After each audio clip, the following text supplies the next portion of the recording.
Hello. Hey, how's it going? Hey, no, it's going great. How are you doing? Doing all right. I was thinking about doing a mailbag episode this time. We have some questions that piled up on some of your writings. Let's absolutely do that. Excellent. But first, let me ask one. Any immediate reactions to the Department of Government Efficiency so far? Elon and Vivek's sort of plans, or sort of how things have been going, or maybe put differently, if you were also on the council alongside them, where do you think the opportunity is? What would your advice be to them? Well, I think there's lots of opportunities here. Some government agencies are really, really well run, and some are badly run. We saw this in the pandemic. We saw the CDC perform very badly. The FDA performed pretty well, decently well. And BARDA, the Vaccine Development Agency, worked extremely well. And government, we've decided, we as Americans, we collectively decided that government was a dumping ground for, people who aren't the most competent people. That doesn't mean everyone in government's incompetent. There's tons of competent people, but they tend to be the kind of mission-driven, idealists, or people who already made a bunch of money and then went into government just for fun. But the problem is that we also have a lot of people in government who are not very competent, because it was sort of this devil's bargain between the right and the left in the 70s. And I talk about this in terms of outsourcing things to NGOs as well. But I think that government, our attitude toward the civil service was part of this. Republicans, conservatives thought private sector is better than public. We don't want our talent going into the public sector, so we're not going to fund high salaries. So like Singapore, you get the best and the brightest because you pay them a lot of money, right? If you work for the Singaporean Economic Development Board or whoever, you get paid a ton of money, but you don't in America. And that was partly because Republicans were like, let's pay the civil service less. But Democrats were like, okay, so we want a whole bunch of jobs, basically like a big jobs program for left-leaning people. And so then they used the civil service for that.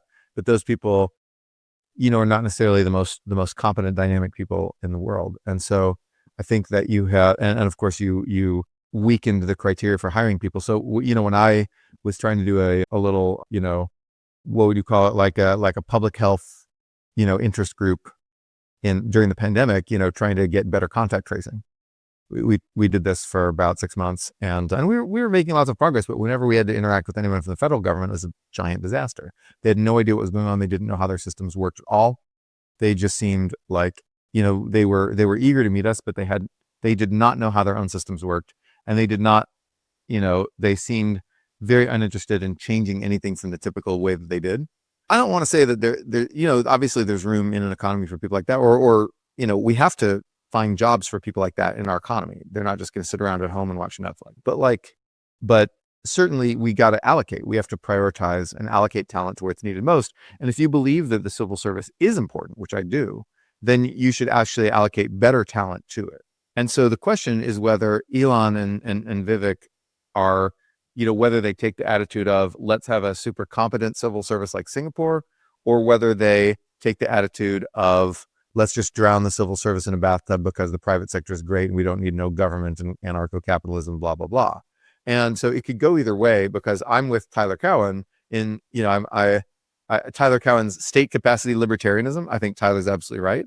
And I hope that those people are reading that instead of, just listening to ideologues from the 80s, talk about stuff.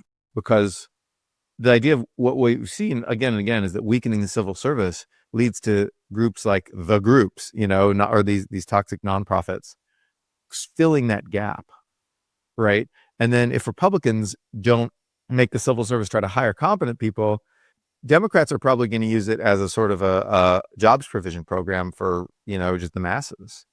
And if you believe that the civil service is really important, that's kind of not a great idea. And so I think drowning the government in a bathtub doesn't work. You have to make it competent, like in Singapore. So I hope those guys are looking at Singapore as a model, instead of Argentina. Well, yeah. And I can't say that because I haven't actually taken a close look at what Malay has done with the civil service. And I think Malay's done a lot of positive things in other areas. And so I think that, Malay's not stupid. He just has silly hair. And so I don't know that Argentina is a bad example here. By the way, if you want to get someone from Argentina, I have a possible Argentina guest, Martin Lustau. He's an Argentinian politician. Oh yeah, that'd be cool. Yeah, I mean, they're a case study, an interesting one. So yeah, Yeah. I've become much more libertarian over the past 4 years. interesting. I spent so many years criticizing the problems with libertarianism, at least with the classic like 1980s vintage version, which I encountered a lot in the field of economics. But in the past 4 years, what I've realized is that I realized a couple of things on the cultural social front. I realized that freedom is not going to guard itself, Right. and that, you know, there's basically a big movement against freedom all over the world. I think it's basically coming from two things, China and technology. And I wrote a post about this recently about liberalism, which overall says like freedom and dignity. Those are the important values. I don't think it's possible to have a much more interesting definition of liberalism than that. It's just freedom and dignity. And I think that, B.F. Skinner, the psychologist, the famous like bald-headed guy who'd do the crazy experiments on rats and stuff, and say like, we use these reinforcers to make these rats do all these things. That guy wrote a book called Beyond Freedom and Dignity. And, we can re-engineer the human race with like behavioral response things and just treat people like rats in mazes. And it was really dystopian, and I don't like that guy. Although he's an iconic guy who did some interesting experiments, but I don't like his ideas. And I think that China has basically embraced a Skinnerian beyond freedom and dignity idea of reinforcing, like training humans like rats in mazes. And I think that through new technology, such as universal surveillance, especially, the idea of that has become feasible in a way that it wasn't. So we're looking at a new era where, of curbing human freedom. I think in the 20th century, we broadly rejected the idea of curbing human freedom by turning every single human being into like a spy that rats on their neighbors. But what if you could turn every webcam and every smart fridge into a spy that rats on its neighbors, and then have like AI algorithms, penalize or enhance your social credit depending on what you do? I think that's the direction which we're moving. And shout out to the socialist types who worry about surveillance capitalism. It's not just the state that could do this, it's corporations too, but that's sort of, I think, an aside. I think the point is that there is this idea that nobody's articulating this yet, except for a few, really right-wing legal scholars that nobody pays attention to. But nobody's articulating the idea that the 2010s sort of tested the limits of how much we want to embrace human freedom. And that a lot of people came away from the 2010s with the idea that freedom means freedom to commit crimes, to loot stores, to burn things, and to just be a complete asshole online all the time, to dox people, to, form random mobs to end their careers, to basically behave very badly. And, screaming homeless people on the street in San Francisco, fentanyl dealers running wild. The idea that these are the fruits of freedom. That's what you get if you let humans do what they want to do. And you try to give dignity to drug dealers by letting them deal drugs downtowns. That's where freedom and dignity takes you. Instead, we need, control. We need, the control of a state and of large corporations to control what we say and what we do. And, or the giant wave of protests in 2019, people have memory hold this now. I need to write yet another post about this, but, in 2019, people went into the streets for various reasons. People went into the streets in Catalonia for Catalan independence. They went into the streets in Chile to change the constitution, which they then went back on and decided not to. They went in the streets in Iraq and Iran to protest those regimes. They went in the streets in Hong Kong, of course, was the biggest protest of all, to protest Chinese domination of Hong Kong. And all these other protests too, that I won't list the names of, but it was all around the world. We had ours in 2020. It was 1 year later. But history, I think, if it remembers this at all, will remember those as being of a piece, being part of the same phenomenon, the same 2 years of protest and just street unrest. But it was all for different reasons, right? It was like they were protesting different things. American BLM protesters didn't give a rat's ass about Catalan independence, or frankly, China. And so, but it was technology, it was social media that people realized you could organize protests over Twitter and over some other things. Telegram was a big one. But social media allow you to organize protests and then sort of transmit your protest ideology and then transmit pictures and videos of the protests to jazz everybody up, to get everybody very excited about the protests. I think that there's been a reaction against them. I think that some of the authoritarianism you see is a reaction against that. And it's this idea that that's what people do with freedom when you give them freedom. They run riot in the street and they turn cities into, jungles. And so we need less freedom and less dignity, because some people don't deserve dignity because they're, like bad people who will push old ladies onto the subway tracks or whatever. So those people don't deserve any dignity. And so I think that notion has not been articulated very well by people on the new right, but people are thinking it, and I think some people we know in tech are thinking it. And so I've become more libertarian because as a reaction to that, I think that, yes, like obviously it's bad when people riot and deal fentanyl and, act like schmucks online. But fundamentally, freedom and dignity are so important that those are small, those are things we can control and we can get rid of. Not get rid of entirely, but we can tamp down quite a lot. But freedom and dignity themselves are so fundamental to our way of life that there's the worry that we might not miss them until they're gone. And so there's that, so socially and culturally, I've become much more libertarian in that sense. Noah, can you flesh out what it would look like if what you're calling for made a comeback a little bit? Like, imagine we become a more libertarian or freer place in the way that you're describing. What could that look like? What could look like? So one thing is that we could allow small business in America. We could allow people to have their own business. Right now, we throw up huge amounts of red tape. We make it very hard to get like a liquor license. We made it very hard to get permitting. Basically it's a year-long process to set up a small business. What if instead we were like Japan in that we simply said, everyone who wants to start a restaurant or a store, local restaurant or store gets massive support, and like we'll cut all the red tape and just allow you to do it tomorrow. Here we'll simplify all this permitting. Here's your liquor license, blah, blah. And what if we just did that for small businesses and we created a broad ownership class of people who have their own businesses in cities like San Francisco who have an interest in public order and, cleanliness, but also have an interest in density and foot traffic and walkability, but also fundamentally people who are able to support themselves with their business and independently be self-employed. Your average person isn't going to be able to have like a successful software business that they make, $5 million from, right? That's how your average rich person in America just has like their own little software business or e-commerce business. And that's fine. There's a lot of people like that, but there's room for people to just run a restaurant and make an income of $300K a year, which is rich to most, that's rich to most Americans. It's not rich by our standards. But imagine the freedom from being able to like own your own little piece of capital in America without regulators crushing you. That's economic libertarianism, but it's also social libertarianism because it creates a broad class of people with an interest in an orderly society, but also an interest in a free society. So there's one very positive step is to encourage small business everywhere. Yeah. So that's one idea. Our society, American society, preserved freedom and dignity much more than like China or, a lot of these other places. For China, of course, I want social freedom. I want freedom of speech and freedom of religion and all these things that we already enjoy in America. I want those things for China, but for America, I think it's economic libertarianism where we really need where I've libertarianism in 2011, I felt that libertarianism just meant cut taxes, deregulate the finance industry and let them like cause a bunch of crises and blow stuff up. And I was like, do we really want more of that? But now I'm like, we need libertarianism at the ground level for small businesses, for people who want to build housing. The YIMBY movement is fundamentally libertarian. I mean, of course they want to do public housing too. They're not ideological that way, but they certainly want to deregulate housing stuff and just, the NEPA stuff and a lot of the other regulations at the federal level and at state levels, I think are, should come away. So I think an era of deregulation of land use, of small business, of local stuff, is upon us and should be upon us.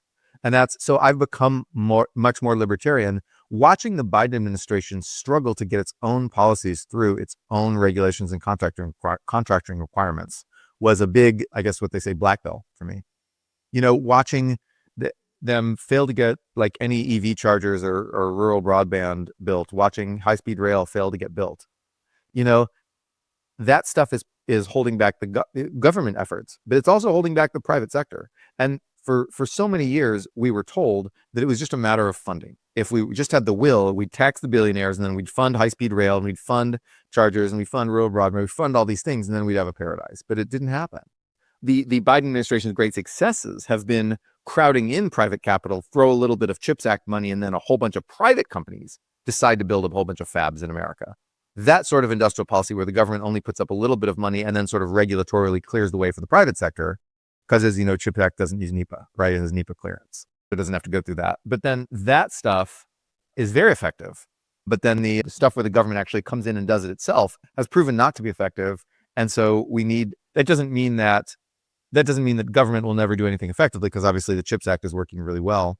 But what it does mean is that there's a whole lot of regulations out there that really are stopping stuff. And instead of just looking at pages of regulation in the Federal Register, instead of just looking at some sort of bulk measure of regulation, which is what the old Cato-style libertarians do, which is frankly very lazy, what we need to do is what the people at the Institute for Progress are now doing, which is identify the specific regulations that need to come away and have targeted efforts to get rid of that. So they've been looking at land use and permitting. But that's not going to be the only one. There's going to be other, regulations too. And then a bunch of contracting requirements. So going libertarian to that stuff, I think it will be very useful. I think state and local places, there's a lot of effort to be done at the state and local level. Hey, we'll continue our interview in a moment after a word from our sponsors. Like many of you, I spend a good chunk of my day managing emails and phone calls. And despite being careful about where I share my contact info, somehow the robocalls keep multiplying and my inbox is flooded with spam. It turns out there's a reason for this. Data brokers. These companies don't just collect basic contact info. They're gathering everything from your social security number and financial records to your shopping habits and employment history. Some health insurance companies are now working with data brokers to track your online activity, which could actually affect your insurance rates. Another huge privacy risk are people search sites. These websites publish detailed profiles about you, including your home address, family members' information, and even sensitive details like religious beliefs or political affiliations. This got me thinking about how exposed we all are. Whether you're sending a wire transfer, want to protect against identity theft, or just trying to keep your family's personal details private, that's why I started using Incogni. Here's what makes it different. They automatically handle 5 different types of data brokers: marketing, recruitment, financial information, risk mitigation brokers, and those people search sites. Instead of you having to track down all these companies yourself, and trust me, there are hundreds, Incogni contacts them on your behalf and demands they remove your information. And here's the key. They keep monitoring and removing your data automatically, because these brokers often try to collect it again. Incogni protects your data across all your devices, whether you're working from home, a coffee shop, or anywhere with public Wi-Fi. Plus, you can add up to 4 additional family members under their family and friends plan. And they're so confident you'll see the difference in your day-to-day, they offer a 30-day money-back guarantee. Take your personal data back with Incogni. Use code MOMENT at the link below and get 60% off an annual plan. That's incogni.com/moment. You like to optimize things. You've chosen the perfect credit card to maximize your travel points, and you always find the fastest route when you drive. Shouldn't you handle your charitable giving the same way? GiveWell spends 50,000 hours every year doing deep dives into different charitable programs to try to find the ways to do the most good for your dollar. GiveWell has now spent over 17 years researching charitable organizations and only directs funding to a few of the highest impact opportunities they've found. Over 100,000 donors have used GiveWell to donate more than $2 billion. Rigorous evidence suggests that these donations will save over 200,000 lives and improve the lives of millions more. It's easy to see why the Boston Globe called GiveWell the gold standard for giving. GiveWell wants as many donors as possible to make informed decisions about high-impact giving. You can find all of their research and recommendations on their site for free. You can make tax-deductible donations to their recommended funds or charities, and GiveWell doesn't take a cut. Go to givewell.org to find out more or make a donation. Select podcast and enter Econ102 at checkout to make sure they know you heard about them from us. Again, that's givewell.org to donate or find out more. This is a good segue to a question by Zach Ritter, who says, it's a question on state capacity. He says, our second biggest buckets of spending are on military, and I've heard recently about how we're not prepared for a war with China and how there's a lot of wasteful spending. So where is the solution to build more federal state capacity versus where's the solution to privatize? How should we think about this? Right. So first of all, the fact is wrong. Military is not our second biggest area of spending. I think it's Medicare, Social Security, and then Medicaid and interest on the debt are then, pretty even with the military. So military is the reason people think it's the biggest is because it looms large in discretionary spending. Whereas we've just decided to label social insurance and the welfare state mandatory spending for the most part. Not all of it. Medicaid is still, I think was Medicaid mandatory? I don't even remember. But the point is that military isn't that big. So we need to get a lot more bang for the buck in military spending, and we also need to spend more. And those are two things that people need to understand side by side. The reason we need to spend more is because doing things like shifting our military from a counterinsurgency focus, which we were for the whole war on terror, to a focus of deterring and defending against China, that requires money. Someone has to be paid to do that. And we need to stockpile missiles and drones, stockpile a bunch of stuff, and resuscitate the defense industrial base. That's going to take money. So we're going to need to increase spending. At the same time, there's a lot of inefficient stuff that we're spending money on. Most of the inefficiency, by the way, there's two big sources of inefficiency. The first is the one everyone knows about, which is us building these big, expensive platforms that we don't really need, like replacing our old aircraft carriers with like the new Ford class. Costs a huge amount of money, but the improvement is actually marginal. Everybody knows about this and everybody talks about this. It's a hoary old talking point. And yes, we need to get that under control, and we need to go for cheap stuff that can be mass produced like drones and missiles. And we need a change in thinking. That's what everyone in the Pentagon is now talking about, right? It goes along with the change in what the goals of war are. We're not going into like, hunt the Taliban or Iraqi insurgents or ISIS or whatever. We're now going to go into like defend islands against Chinese attack with like a shit ton of missiles. That's our new mission, basically. And so that requires a big pivot. And I don't want to get in the way of that by talking about other things and saying, well, no, actually, it's this other thing. Because yes, that's very important. But there is this other thing, this big other thing, which is an even bigger source of waste in our defense budget. Deployment. We are spending all this money on having our Navy sail around the world constantly and show the flag everywhere, and having our Army go in and Marines and God knows, Air Force, go in and do little targeted interventions for some African militia or whatever. World police. We are spending a huge amount on world policing functions, and China's not spending anything on that, or at least very, very little now. And so we need to stop that. That's a terrifying thing to say, because we've done that for so long that everyone's sort of gotten used to Team America World Police deploying everywhere all the time. And a lot of little conflicts will break out if America doesn't world police. And so we can no longer afford this. We need to stop deploying our military around the world. We need to start, our Navy ships are being run to death because they're just sailing around all the time. No, keep them in port, keep them spruced up and ready to go. Don't sail them around constantly. We're involved in a million little counterinsurgency operations. We still think it's war on terror time, even though radical Islam has lost its appeal.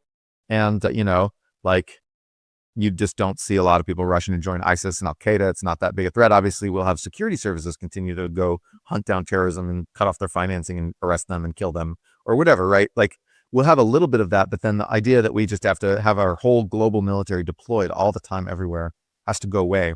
And that's something people don't talk about, but I plan to start talking about that more. And I think there's a chance the Trump administration is receptive to this, because that's where the biggest source of waste in our military spending is. That makes sense. Do you think Trump is likely to run a budget deficit just like the last presidents have run? Yeah, he is. And it's not great. I mean, apparently Elon doesn't want to, but I think the limits of the powers of shadow President Elon are real. I think that it's a little bit of wishful thinking to think that Elon is just like pulling the puppet strings of Trump. I don't think he really is. The Onion ran a story that says Trump locks the bathroom door to stop Elon from following him in. I'm sure Elon has influence, but there's limits to his influence. And Elon wants to cut, wasteful spending. Vivek probably would. I'm not sure how much anyone really listens to. But anyway, but I think that Trump is a populist. He wants to hand out goodies. He loves people to love him. Ultimately, that's why he won the presidency, because he really loves people to love him. He loves adulation in a way similar to Bill Clinton and a little bit Barack Obama. I think that when we talk about charisma for candidates, what we're really talking about is the burning desire to be loved by the masses. And Trump has that. And we can call it populism, but I think that it goes deeper than that. Trump wants everybody to love him. He wants to be Santa Claus. And in American government, Santa Claus means deficits. So it was basically, what do you make of Bernie's take on the election? It should come as no great surprise that the Democratic Party, which abandoned working class people, would find that the working classes abandoned them. While Democrat leadership defends the status quo, the American people are angry and want change. Democrats lost this election because they ignored the justified anger of working class America and became defenders of a rigged economy and political system. And then you started talking about how Bernie had this election his take was wrong, basically. Yeah, because, irrespective of the sort of fake economic facts that he cites, it's, America doesn't have a real working class. We use the word working class to describe lower income people. We use it to describe people who didn't go to college. Sometimes we use it to describe people with like blue collar manual jobs, but there's really no sort of unified class consciousness across the working class, across all these various working classes in America. They don't have class consciousness. And so they're not going to join together in resentment of other classes. And so, Bernie's tried to play this game where basically the idea is to stir, class resentment of everybody against the class just one above them. So it's like, the Bernie people are always like, we've got to turn billionaires into millionaires, and they're trying to stir resentment of the billionaire class among the millionaire class. But then they're also stirring resentment of normal people, average people against millionaires. And then it's just this fractal resentment. And the thing is, America is actually a pretty rich country with a tradition of free enterprise and a tradition of some people getting rich and whatever. And like, yeah, some people get mad and some people don't like rich people. But overall, I think that is not nearly as effective in America as it would be in some other countries, maybe, where you had more of a egalitarian sort of thing where no one's supposed to look like they rose above anyone else. And so just trying to constantly stir class resentments among anyone and everyone against the people just above them. Like, A, it's obviously a bad idea for our nation to do that. But B, I just don't think it's going to work. There is no, in my recent post about the working class, I told a humorous anecdote where in 2017, right after Hillary lost to Trump, I was at a house party in Berkeley, and there was this woman who was this law student at Berkeley, and she said something very similar. She said, Hillary lost because Democrats have abandoned the working class. I said, describe someone who's in the working class. I expected her to, describe like some Midwestern guy in a hard hat, a construction worker, blah, blah, stereotypical 1950s kind of person. Instead, she said, okay, suppose there's this woman and she's a sex worker and she has all these student loans and she doesn't know what to do with her humanities degree. That was her description of someone in the working class. That's not working class. I mean, I'm not going to say it's not, because I'll just say that if law students from Berkeley can get up there and say that's working class, we don't have a working class. It means nothing in America. And in fact, if you do polls, you see that most Republicans say they're working class, even if they're upper income people with college degrees. Republicans love to say they're working class. Everybody in the Republican Party thinks they're working class. So like, even the people that Bernie would be stirring resentment against. So there is no real working class. We don't have class consciousness in this country. And so Bernie's approach is going to fail. So the idea that you can just sort of like open head, take out identity politics, slot in the, class resentment politics here, and then just close it and be like, now we're great. No, it's not going to happen. It's just going to, you're still going to be out of touch. You're still going to be a law student at a party who has no idea what anyone's real problems are. And so it is interesting, by the way, just, there are factions on the left, right? Like, one example, a small example, but maybe is like AOC taking pronouns out of her bio, right? That's kind of symbolic, where she's siding with sort of the feminists instead of the, in their conflict with sort of the pro-trans movement, right? And it feels like after this election, all these factions are getting kind of almost relitigated to see which one has more popular appeal. And one of the factions seems more like, old school economic arguments like Bernie versus like more newer style progressives. And it'd be interesting to see, which factions win. Like a friend was telling me today that Rahm Emanuel is trying to, make a significant power push in the DNC, and he'll try to move the party to the center. And there'll be, a lot of knives out and activists trying to prevent him. But it'd be interesting to see the various different factions and how they play out as the next election comes closer. Right. That's right. I think essentially in the Democratic Party, it's factionalized in a way that the Republican Party is not. Although maybe, I don't know, maybe. But the Democratic Party is factionalized. And one of the factions is the leftist faction, which is the Bernie anti-establishment faction. Those people, their ideology, I feel, is very plastic. Yes, they'll spout socialist rhetoric, but ultimately what they care about is just power. They want power within the Democratic Party. They want to stir basically anti-establishment resentment. I think those people will not win. They will not win. They'll occasionally win citywide offices in San Francisco. They'll not win anything significant, but they'll be loud and a thorn in everybody's side. And now they're just talking about Palestine the whole time. But they'll get back to talking about economic stuff eventually. And so, I guess once Trump destroys Palestine, congratulations, guys, you got what you wanted anyway. but yeah, so there's those guys, and then there's the groups. We've been talking about the groups. It's basically just a bunch of interest and pressure groups, and these folks have treated national politics very much like urban politics. And urban politics is very clientelist. It's who votes for you because who goes door to door and organizes, right? So you can reward those groups with money for voting for you. You can pay off your voters. And so Democrats were trying to do something like this at the national level, and it wasn't really working. They were trying to do policies to pay off every, coalition member, also predicated on the idea that the groups that were coming to Democratic staffers and saying, hey, we represent the Latinx community, really represented anybody, or the environmental climate groups are a famous example of the groups. These people are all funded by rich people, left-wing rich people. That's who funds the groups.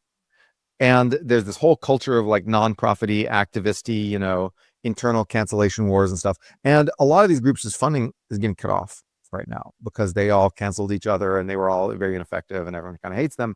If you want to improve the Democratic Party, get rich liberals especially in tech, but rich liberals everywhere to stop funding these groups. Because the Democratic Party, like the Republican Party, is superannuated. Everyone's really old. Your average Democratic politician is like a 70-something fundraiser who just glad hands their traditional constituents and raises money all year, because members of Congress are reelected every 2 years. And senators too, to a lesser degree, senators too, but especially Congress people, are elderly fundraisers. Who's actually running the country? 28-year-old staffers who command, armies of 22-year-old junior staffers. 28-year-old staffers are running the country because, they're running the Democratic Party. They, and so the groups are not going to Democratic representatives. They're not calling up their congressperson. They're calling up their congressperson's staff. These staffer class who don't understand that someone who comes and claims to be from the Latinx community doesn't actually represent Hispanic voters. And so this urban politics model is very seductive for these staffers because all the actual people who are nominally in charge are 70-year-old fundraisers, professional fundraisers. That's what's happened. I don't know how to change that, but I think that this is going to be very difficult to cut through that thicket of groups. And essentially only once rich liberals realize that funding these groups is counterproductive for the Democratic Party will the tap be cut off, and some of this damage will start to be reversed, I think. And so that's gonna happen. And then you're gonna have centrists, who are the technocratic, kind of like Rahm Emanuel type of people, right? And so those people will take the role of the old blue dog Democrats and whatever. And that faction occasionally does win. You had the Democratic Leadership Council or whatever in the late 80s and early 90s, which was basically just centrist Dems getting together in a club, and that produced Bill Clinton. So they did win. And then we got deficit reduction. And then we got, Bill Clinton saying he ended welfare and then increasing EITC so much that it actually cancels out the end of welfare and was actually a much more rational way of giving money to poor people. But, and socialists hate that to this day, but yes, it was good. And so you got Clinton as your rational centrist Dem. And honestly, Obama was more from that tradition than people think. Obama empowered the groups, but he was not of the groups, I would say. He routinely stood up to them and just said no to the groups. And so I think that Obama and Hillary Clinton and Bill Clinton and all the politicians of the day were still largely influenced by that centrist bloc that arose in the 80s as a reaction to the continued dominance of Reagan. And, in a way, resist liberalism delays the move to the center. Because if you're we're just going to march in the streets and resist, everyone becomes an ally and all the groups become indispensable allies. And that's what happened in the late 2010s in Trump's first term. The Democrats pivoted hard towards the groups because the groups were going to resist. They were going to get out in the street. They were going to fight this. Now, I think the fact that Trump won the popular vote and the fact that he won twice, despite January 6th and all this other bullshit he did, this tells Democrats that resistance is futile. In the long term, it's not, because in the long term, Trump will fuck up and he'll make people mad. He'll do dumb shit. And then he will piss people off and bad things will happen. And the country will be ripe to throw the bums out yet again, because that always happens in American politics and in politics everywhere in the world. And so, except Japan and Singapore. But yeah, so then, even in Japan, occasionally, once in a great while, they'll throw the ruling party out for like 2 years, and then they'll be back. I think one time they threw them out for 9 months, and then they were back. But Japan is a vibrant democracy. Japan is in some ways more democratic than we are. They have higher turnout. They have more restrictive campaign finance laws. They have, politicians connect with average people more in Japan than they do here because they have to, because they can't just bomb with TV ads and also groups are not tax advantaged like they're here, or at least charities are not tax advantaged. And then so there aren't as many rich people to do the funding of the group. So Japan's in many ways a healthier democracy than we are. They don't have as much money in politics. They don't have as much like activist group shit.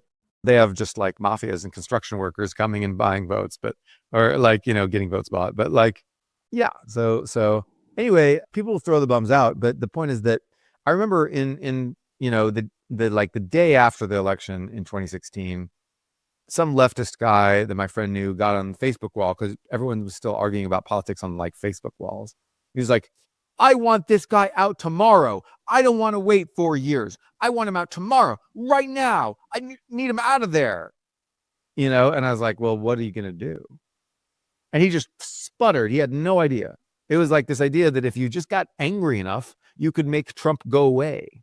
And honestly, that attitude was reflected in January 6th. It's the idea if you could get angry enough, you could have made Trump have won the 2020 election, but you couldn't. He lost.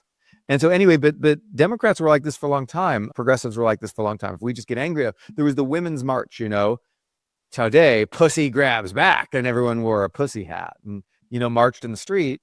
And just people thought that if they got, I think that just massive, rampant, accusations of various things were used in an attempt to get people out of there sooner. It's like you could reverse the verdict of 2016 if you just got mad enough. And that just didn't work. It didn't work in 2020. Like people ran through DC burning stuff, and that didn't get Trump out of office. Trump didn't flee to Russia or whatever, like Yanukovych did in Ukraine. I think if Trump had lost this election, there was a chance he might have fled to Russia, and with reason. I don't know though, but there was never any so it never worked. And the point is that Democrats aren't going to do this time around. They've realized that just the get perma mad doesn't actually make Trump go away. And people are exhausted. There was some story in the New York Times. Many Black women, are, instead of politics, are choosing to rest. Rest is a revolutionary act. It just shows a Black woman sleeping on a thing. Well, that's called having a life. That's called not spending 4 more years of your life being mad every day. It runs out of juice. It runs out of money. It runs out of time. It runs out of effort, that kind of culture. And yeah. Am I just ranting? It's a good rant, though. Hey, we'll continue our interview in a moment after a word from our sponsors. Hey, everyone. Erik here. In this environment, founders need to become profitable faster and do more with smaller teams, especially when it comes to engineering. That's why Sean Lanahan started Squad, a specialized global talent firm for top engineers that will seamlessly integrate with your org. Squad offers rigorously vetted top 1% talent that will actually work hard for you every day. Their engineers work in your time zone, follow your processes, and use your tools. Squad has front-end engineers excelling in TypeScript, React, and Next.js ready to onboard to your team today. For backend, Squad engineers are experts at Node.js, Python, Java, and a range of other languages and frameworks. While it may cost more than the freelancer on Upwork billing you for 40 hours, but working only 2, Squad offers premium quality at a fraction of the typical cost, without the headache of assessing for skills and culture fit. Squad takes care of sourcing, legal compliance, and local HR for global talent. Increase your velocity without amping up burn. Visit choosesquad.com and mention Turpentine to skip the waitlist. Let's talk about scaling digital commerce for a moment. When Mr. Beast launched Feastables, he faced a challenge of scale. How do you build an e-commerce infrastructure that can handle millions of concurrent shoppers, process transactions instantly, and maintain stability during massive traffic spikes? The answer turned out to be deceptively simple: Shopify. Here's what's particularly interesting from a technical perspective. Shopify has built what's become the #1 checkout platform on the planet. They've created a system called Shop Pay that's solving one of e-commerce's biggest challenges: cart abandonment. The data shows it's boosting conversions by up to 50%. If you're into growing your business, your commerce platform better be ready to sell wherever your customers are scrolling or strolling. On the web, in your store, in their feed, and everywhere in between, everything's unified in one robust platform. It's a perfect example of how infrastructure, when done right, becomes a competitive advantage. Upgrade your business and get access to the same checkout system that powers Feastables. Sign up for your $1 per month trial period at shopify.com/acognitive, all lowercase. Nobody does selling better than Shopify. So visit shopify.com/cognitive today. Shopify.com/cognitive. You wrote about this in one of your pieces recently. You alluded to the what was it called? The Emergent Majority. What's the book that Roy Teixeira wrote? The Emerging Democratic Majority by John Judas and Roy Teixeira.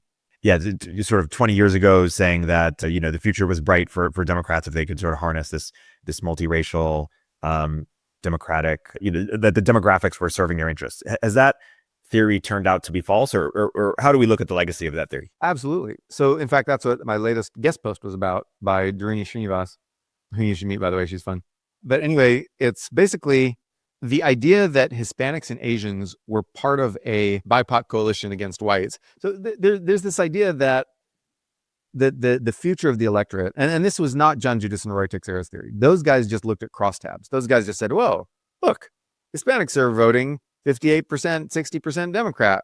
Get more Hispanics and you'll win." Just like in California. Well, guess what? The nation isn't quite like California.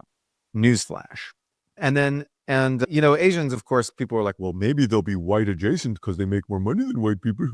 Maybe they'll just want to be white, and then they'll vote Republican. But no.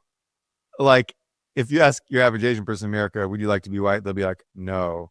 And so, try this. But at the same time, the conceit that white people voted 55% Republican or whatever, 58% Republican, primarily because of white supremacy.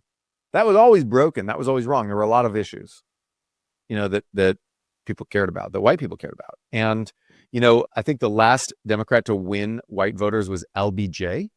So I don't think this whole story of white people vote Republican because of white supremacy. So of course the other races are going to vote Democrat so they can oppose white supremacy, blah, blah, blah. It was never real. That was fake. I mean, there are a few voters who are thinking like that. There's a few voters who think like anything. Some people do think in terms of these racial coalitions, but not many.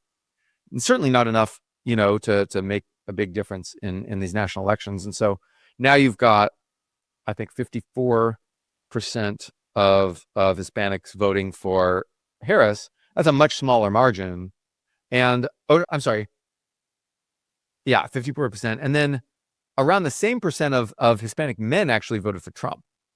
So Hispanic men broke for Trump, right? So now to get your little story about your racial realignment, you've got to dive into the crosstabs and say, well, Hispanic women will vote, but actually Hispanic women swung harder toward Trump than Hispanic men did. They just started farther to the left, and then they swung more toward Trump than Hispanic men did. So guess what? That's not part of your racial BIPOC coalition either. They're just normal American people who just want low inflation, opportunity, maybe low regulation, harsh policies against crime that would burn their businesses and neighborhoods. They just want what normal Americans want. They're normal Americans. They do not see their electoral political life as a race war. They do not vote based on the idea that we, the BIPOC coalition, will take power from the whites. And then that's not what's going on. I mean, you do get politics like that in some very poor countries. You get tribal politics where it's I vote for the Kikuyu party in Kenya because you'll give money to the Kikuyu. And, in America, they just want to kick you out. Oh, sorry, it had to happen. Sorry, Kenyans. But then, no, I mean, Americans it's much more instructive to look at Americans as just Americans than to look at them as part of these imagined racial blocks that you define because you look at a crosstab and say, 55% of this racial group voted Democratic in the last 3 elections. Therefore, this race must be part of our race war coalition to overthrow the bloc. Shut up. No, that's not what most people are thinking about. That's what, maybe that's you got this idea from your area studies class or from chilling with your radical comrades in the dorms at Berkeley. But like, that's not how most Americans think of their life. And especially like most Americans over the age of like 40, by the time you're over 40, you're like, I do not want a race war. I have a business. I have a job. I would not like a race war. I would like slower inflation, please, and some police. And so like the notion, and this is a sillier, more ranty version of what Daruni wrote in a guest post on my blog. Relatedly, you wrote a few weeks ago that the gender divide is a bit overstated in terms of the Democrat-Republican coalition. Is that still true? How would you sort of think about women move toward Trump in this election? White men move toward Harris. So like all the narratives are just pretty broken, and you're going to have to appeal to people based on it. It's time for Democrats to embrace broad appeals. You've got to ditch this idea that a nation is just like a larger version of a city, and that you can have these local activist groups who represent various communities in the city come to you and basically offer you votes in exchange for patronage. That's not how national politics works. You've got to do broad appeals. It's too expensive to pay off everybody based on their demographic crosstabs. Actually, you know what? There's a really interesting theory about this called Selectorate theory by a political scientist named Bruce Bueno de Mesquita, which, if my Spanish serves me right, means Bruce Goodness of Mesquite. But anyway, Bruce Bueno de Mesquita is one of the premier political scientists of our generation. And also, he's a really good forecaster who contracts to the CIA and forecasts political events really well. But also, he has this Selectorate theory, which basically says that in any country, whether a dictatorship or a one-party state or, Soviet Union or like America or democracy, anywhere, has some group of people who selects the leader. The leader is not a Superman. He's not Homelander from The Boys. He doesn't rule through godlike power, right? He rules through a coalition. He has people who support him. And that's the Selectorate, the group of people who have the potential, whose support matters. And in a military state, that's the military. And in a one-party state, it's the party, maybe, like the broad party, like Chinese Communist Party is 50 million people, I guess. And so that's the Selectorate. And then the winning coalition is a group of the Selectorate, which is big enough to win within the Selectorate. And the question is, how do you buy a winning coalition? And Selectorate theory says that in a dictatorship, you buy people directly. You give money to your cronies. If you have a small Selectorate, if your Selectorate is just the army, then you do what Iran and like Egypt and Myanmar and used to be Indonesia do, which is basically have the army be a mafia. And basically the army gets to run all the businesses. So you can buy off the army because no one else matters. You don't care about the people in the street. You just shoot them. You make your money from oil, I don't know, or the Suez Canal. And Indonesia had to stop this kind of politics, but I think Egypt and Iran still have this going strong.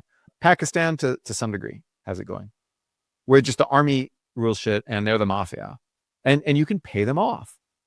But when you get to a democracy where the Selectorate is the voting public, right, with 100 million people or whatever, when you get to that size of the Selectorate, you can't just buy them off. It gets too expensive. And so Selectorate theory predicts that democracies will be better because they will focus on providing public goods that benefit everyone, even the losers. So the idea is that the public goods will be like infrastructure, rule of law, or, et cetera, et cetera. And so democracies will provide public goods while everyone in an autocracy is focused on just paying off specific individual people and not necessarily providing public goods. This is one of those theories that was made in the 90s and early 2000s when everybody thought democracy is the best thing ever and we'll win an end of history kind of moment.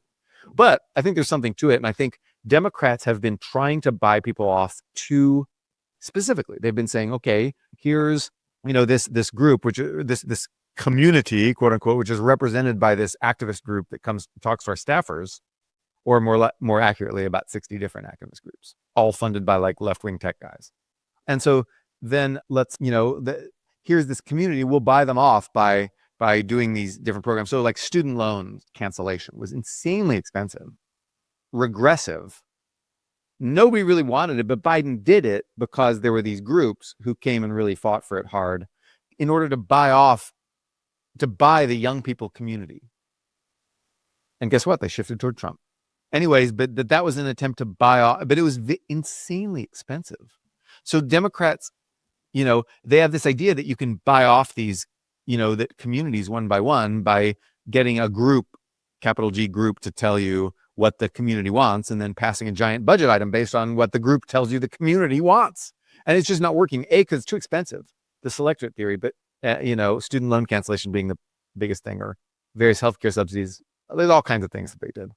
And so then there's that, but then there's also the fact that like most American voters don't vote based on, for president based on the direct benefit that they get, right? They vote based on self-expression, because if you think about it, actually, that's almost all elections in the world are based on self-expression, because if you think about it, why would you ever go out and vote for president when the presidency will never, ever be won by a single vote? It can't. If it got to a single vote, the Supreme Court would effectively decide it by deciding which votes are applicably counted. It'd be like Bush Gore, right? So the Supreme Court will not decide this. Will decide this. One vote will never, ever, ever make the difference in the presidency. So why does everyone go out and vote? Why do 100 million people go out and vote? They vote to express themselves. And if you express yourself, you're expressing principles and ideas. Those are like public goods in the Selectorate theory. Those are broad things that appeal to everybody. Democrats need to stop thinking they can buy off specific groups of voters with like payola, essentially, and start doing broad appeals that help everybody in America. What are examples of that? So like, making it easier to build housing is an obvious one. Just competent management, which Democrats have not incredibly done lately, but which will be very attractive once RFK gets going, right? It's like, hey, under me, your kid will not get measles, right? Appeals to our commonality as Americans. That was what Bill Clinton always did. Bill Clinton would always say, like, what unites us is more important than what divides us. Americans are united on our values. That was every speech he gave. We're actually united. Did it persuade Republicans to support him? Hell no, it didn't. Did it persuade a few enough swing voters to support him where he consistently won elections? Hell yes, it did. Right? He just always said what unites is more important than what divides us. Just talk about basic universal values, freedom, and freedom from fear, like freedom from fear of crime and disorder is a fundamental human freedom. Talk about freedom in international context. Like now you have all the right-wing pundits saying, why is Russia our enemy? Well, Russia threatens freedom. China threatens freedom even more. And so talk about freedom. Bring that back. And Kamala Harris did this at the very end of her campaign, but it was way too late and way too little, honestly. But it was just people had already associated her with wokeness, and she didn't. If she had been like, Ms. Freedom and like we're all Americans and like Bill Clinton too, from day one, from 2019 when that was really harshly unpopular, had she done that, she would have been a successful politician more than she was. And in your piece, you talk about freedom and dignity. What does dignity look like? Dignity looks like, well, first of all, just not insulting the hell out of people. So like saying Haitians eat pets. Right. Like you didn't actually do anything to the Haitians, but you did take away their dignity because you called them a bunch of pet eaters. So just not insulting the hell out of people all the time gives people dignity. Individual rights create dignity. They create freedom, but also dignity. So like, the idea that you have to be read your rights when you get arrested. The actual reading of those rights is inconsequential, right? No one even knows what the phrase means. It's just a prayer you intone. You have the right to remain silent, blah, blah, blah. What it does is that it gives you dignity by telling you you're a person. Yes, I arrested you for this crime, but I have to do this thing to you, give you this information as if you're a person. I have to do a service for you while I'm arresting you. That's a small bit, yeah, that's like Trump violates people's dignity in important ways. He says nasty things about whole groups of people in ways that make people feel uncomfortable. That wasn't enough to sink him in the election, but it is something people don't like. And Americans don't talk about dignity enough, but Japanese people do. So Americans talk about everything in terms of freedom, the freedom to this, the right to that. Japanese people do not. As a rule, you do see rights, you do see like human rights and stuff be discussed, but more often you'll see dignity. Japanese people view job security as dignity, the dignity of work. We could talk about that, right? Now, that doesn't mean I want to provide make work jobs to people, but you can say like fighting for good working conditions is a form of dignity. And I think that the labor movement presented itself as that in the past, back when Democrats used to win union people, right? Like talking about dignity is not like union people left the Democrats because the Democrats went sectarian. They cared more about like racial grievances than like, the plight of working people.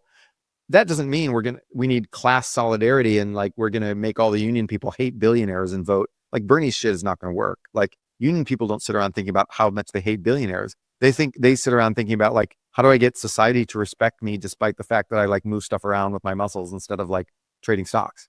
Like people want respect. Dignity and respect for the service class is important. Like, all the labor stuff that Biden did quietly, silently, without much fanfare could be trumpeted. We could say, look, do you really want your job to be able to just like say, okay, this week we're not giving you hours. You don't have any, like, you could talk about that in terms of security, but you can talk about that in terms of dignity, like the basic dignity afforded to people. Yeah. So like you can do appeals to dignity also. You can even run against, X and some of these platforms. You can say, like, this is a cesspool. Do you really want your nation governed by that cesspool? And that's an appeal to dignity, I believe, because like X is just like you say, even the most reasonable milquetoast thing, people just screech at you. And like, people don't like that. People don't enjoy that. But they also don't enjoy being told that they're, a cultural appropriating white supremacist for wearing a Chinese dress to prom. So that's a dignity issue as well. And so, basically there's all kinds of things that I would classify as appeals to dignity that we don't normally use that word for, but that I think are important. That's a good description. I'm going to do maybe one or two more questions to get you out of here in a few minutes, but this is from Ian Moffitt. Ian asks, hi, Ian.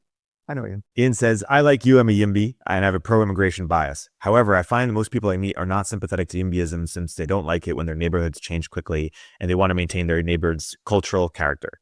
Therefore, I'm curious if you think there's a trade-off between immigration and building more affordable housing. For instance, do you think reducing immigration would make voters more willing to build affordable housing in their communities? That's a good question, because I don't think reducing immigration will make people want to build more affordable housing.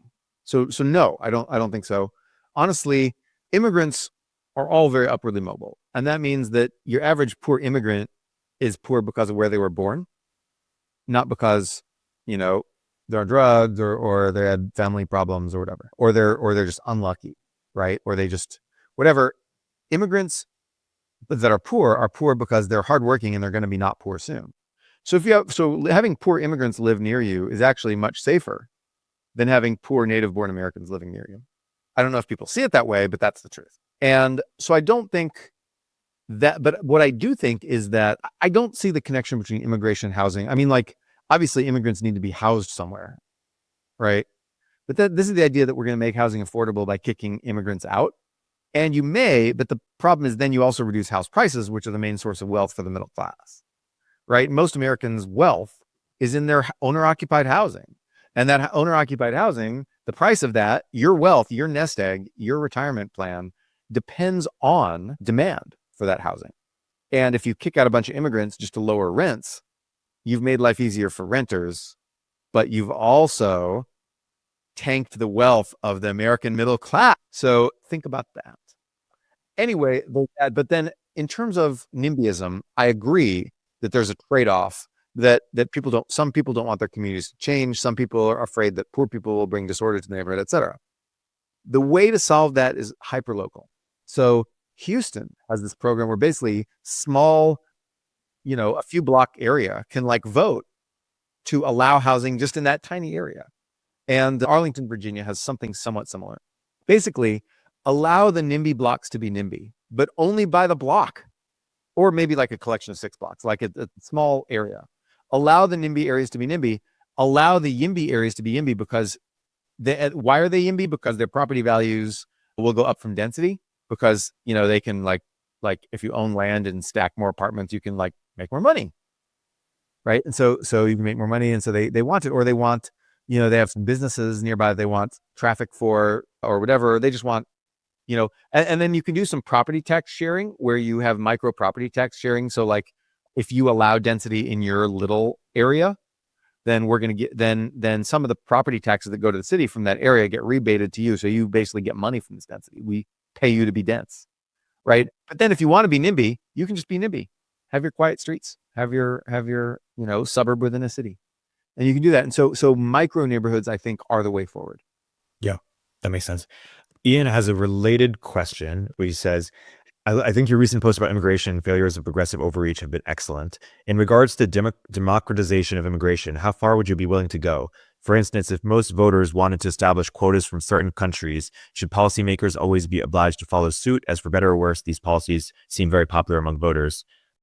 What do you think? Yeah, of course. We already did that. 1924, we did that. If people want to do that, we can do that. Absolutely. It is within our power in the law.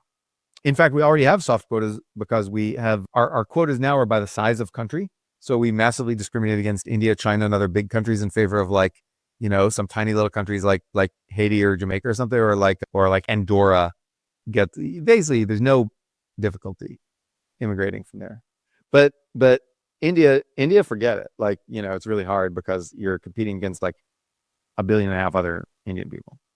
So those function as country quotas, right? We have country quotas. They're just the same for every country, which penalizes big countries. We could change that. So if people want to say like, we don't want immigrants from, like Pakistan, like, yeah, you're going to elect people and they will make a law saying no immigrants from Pakistan, sorry. And yes.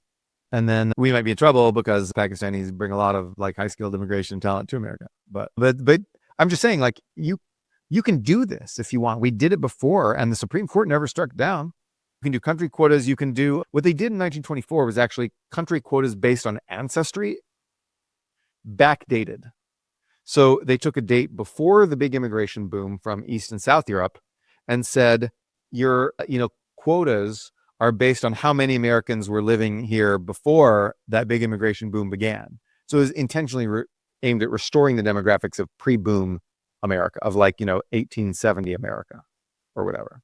And also they then, banned immigration outright from essentially countries they thought were non-white, which didn't include Mexico. Under that law, all Mexicans are white. So because Texans wanted Mexicans to come in to work. So Texans got a carve out for Mexicans. So even indigenous Mexicans are white under our law, or were anyway. But then, and of course, Arabs are white. Anyone from like Egyptian, you're white. So you could come in. And then Africans, we could have had massive African immigration under that law. That was totally legal because of African Americans. And a few Africans even did come, like 5 or 6, but nobody knew, Africans didn't even have like TV at the time. They didn't know that this was possible and they didn't have the money to move over here, generally speaking. And so we didn't get a giant wave of African immigration, but under that law, we could have. The law was eventually struck down in 1965 because they thought, and amended because they thought it was racist, which it was. And there had already been the racial parts of the law had already actually been formally repealed by Truman, but the ancestry parts, which were de facto racist, were only appealed by Johnson in 1965. And so, but we can go back to that if you want. If you want that, like, we can do that. But I don't think we should do that. But it's well within, it's constitutional. It's within the purview of stuff we've done. Yeah. Maybe one last quick question. This is from Ryan Cobine. He asks, Noah, are you familiar with Neil Howe's book, The Fourth Turning is Here? What do you think of this generational driver hypothesis as an explanation of certain aspects of his history and society? Well, I haven't read it. So I can hold forth on things I haven't read because I asked GPT to summarize them and read a million commentaries about them, but you're going to get a second-rate rant. But okay, why not? The idea is that there's generations that tear down institutions and generations that build institutions. And the boomers were the ultimate teardown generation, and that the millennials would be the generation that builds up institutions. Well, guess what? They did. They were very woke. The millennials built a new series of institutions of woke stuff to replace the old stuff. Where Nature magazine is wading into political controversies and like the NSF is awarding science grants based on race, et cetera, and things like that. And the new online media of like Teen Vogue saying everything is about capitalism. Those were the institutions that the millennials were building, right? The groups were an institution in American life that we didn't even have a name for until recently. And so that was an institution that millennials were building. Social media stuff. Now we're in the process of being like, hold on, maybe that sucked. So the thing is that I don't see Trump and his people building much in the way. Elon and Vivek want to go and just like fire 80% of the civil service or whatever. That's degrading institutions. That's a teardown. And they're Generation X anyway, or at least Elon is. Like, that's tearing down institutions. Or, RFK saying, okay, we're going to just ban vaccines and then allow all this quack shit. Like, that's tearing down. That's not building up. And the people who wanted to build up were the wokesters, who sort of built up over the 2010s, built up things that, frankly, were a little dysfunctional. And so I think if you want to really take Strauss and Howe's theories seriously, you've got to look at this idea of the woke revolution as the builder effort. And unfortunately, I think that kind of face planted. So where does that leave us? Well, it leaves me disbelieving in long dated generational cycle theories that are difficult to assess with data. But I don't know what should leave you, maybe depressed.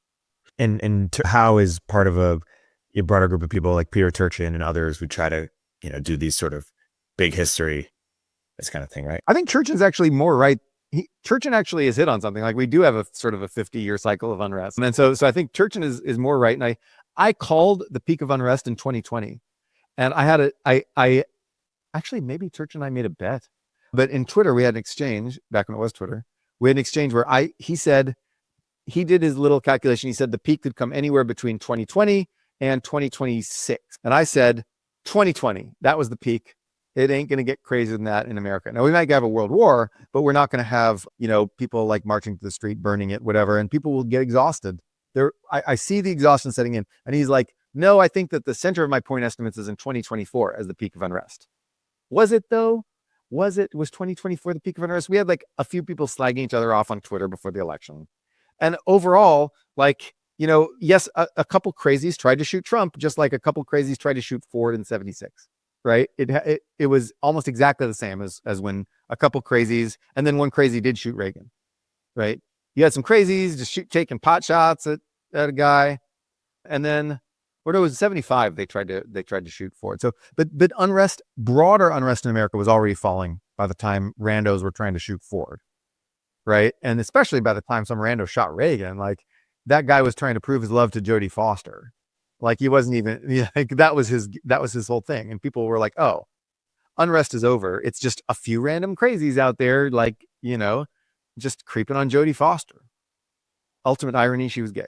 But anyway, so if he had only known, if we had homophobia ended up getting Reagan shot because of Jodie Foster being able to come out of the closet, that guy wouldn't have shot Reagan anyway. So that's my historical take. Anyway, but I guess the point is that I'm right and Turchin was right in general and wrong about his specific call of the year. And I'm going to make fun of Turchin and go like, haha, Turchin, I, using your theory, was right about when the unrest fell. And it was 2020 after all. Ha ha ha ha ha. And then, like, that's what I'm going to say. Well, to that end, and I just read right before this podcast that Pierre Omidyar is funding a new resistance effort against Trump. So this might discredit, but I wonder if what I'm about to say, which is I wonder if there's a reassessing or reanalysis of sort of left-wing billionaires on their political strategies in terms of, you mentioned earlier that they've been funding a lot of these nonprofits or a lot of these political efforts that are some of the more far left efforts.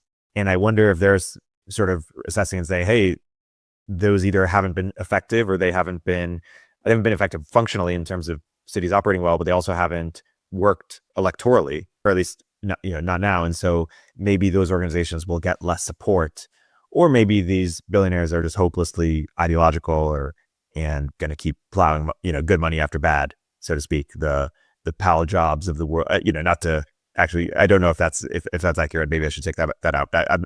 Whoever these left-wing billionaires are. I meet these guys. I hang out with these guys. I go to Hewlett Foundation stuff. They are so out of touch, it's almost painful. The one half exception is Nick Hanauer, who is sort of an insane guy, but was actually very in touch on Fight for 15. Like, that was a thing a lot of people, service workers, supported, and that united the service class. They won it, and it made minimum wage even outpace inflation for a few years. But although that's over, it's back to fight for 1050. But anyway, or something, I don't know, more than that. But anyway, Hanauer did a pretty good job, but he also spouts a lot of like absolute guff about neoliberalism. But then like all these guys like, Omidyar, whatever, the Facebook guys, like not Zuckerberg because he's not very political, but like, I don't know, Chris Hughes I went to dinner with. These guys don't have any idea what's going on with the average person. Like they're so lofty, they barely have any idea what's going on with the average rich person. Like their circles are entirely self-selected. They get to pick who hangs out with them, and who hangs out with them are always yes men asking for money, even if they've become very, very good at disguising it. People obey incentives, and if you start handing out money, you'll get grifters, and those grifters will define your social circle and be like, whoa, this grifter is really interesting. This fellow isn't asking me for money. This fellow is simply having an interesting intellectual discussion. Because that fellow's entire job is to like structure their interesting intellectual discussion, so you walk away feeling smart. I could do that. I could be a grifter like that if I wanted. And I don't, because I just don't care.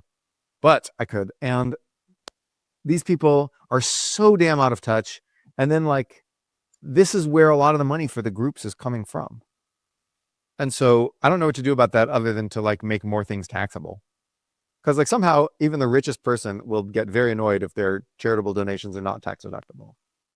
So I say, just make a lot more stuff taxable and see where that takes us. And then, have some common sense restrictions on like PACs, advertising. And but until we somehow figure out how to reduce the power of the staffer class, the groups are going to have an ear. So I don't know, maybe they all listen to Econ 102. Hey, rich guys, like, don't give your money to like leftist advocacy groups. They're just going to waste it and hurt the Democratic Party. Tom Steyer needs to stop. He'll never listen to me. His son might. He's interested in sort of moderate dumb stuff. Honestly, what they really need to do is just like divert the money to like, YIMBYs and think tanks and stuff like that. That not like that doesn't claim to like represent a specific community. That's just more generalized stuff. You can still give your money to groups with a lowercase g, just not groups with the capital G, and that's going to be a big shift. I actually know a few rich people like that I can actually pitch this to. I'll say like, look, give your money to someone effective, and not me. I'm not saying do not give your money to me. I'll just give it to rabbits, like I do with my own money.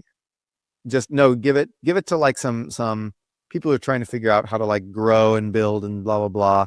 And ultimately, that's the way to win back America. It's to make appeals for things that benefit the whole country, and to wait for Trump and these guys to screw up, because like if Musk does to the civil service what he did to the employees at X, like, yes, you will eliminate a lot of inefficiency, but you also will eliminate a lot of useful stuff.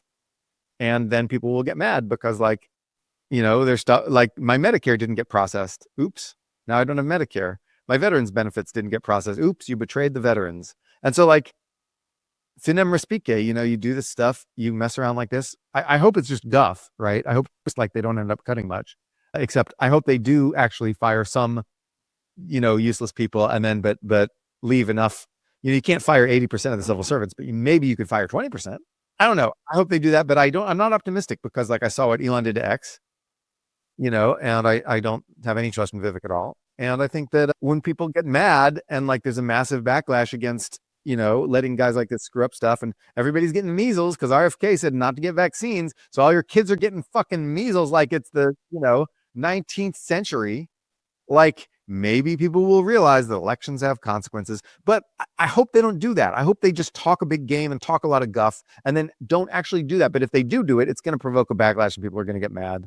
Like, ultimately, I do believe in democracy. Well, that's a good note to end on. Some good advice for billionaires, as well as some, reaffirming in the belief in democracy. I know this has been a great wide-ranging discussion and a great mailbag. Thanks for everyone for submitting your questions. Please continue submitting your great questions. We'll make sure to get to them.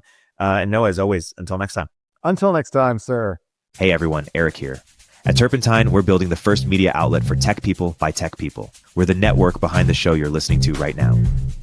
We have a slate of hit shows across a range of topics and industries, from our AI and investing cluster of podcasts to shows that drive the conversation in tech with the most interesting thinkers, founders, investors, and influencers, like Econ 102 with Noah Smith. We're launching new shows every week, and we're looking for industry-leading sponsors. If you think that might be you and your company, email me at eric@turpentine.co. That's ERIK @turpentine.co, and let's partner together.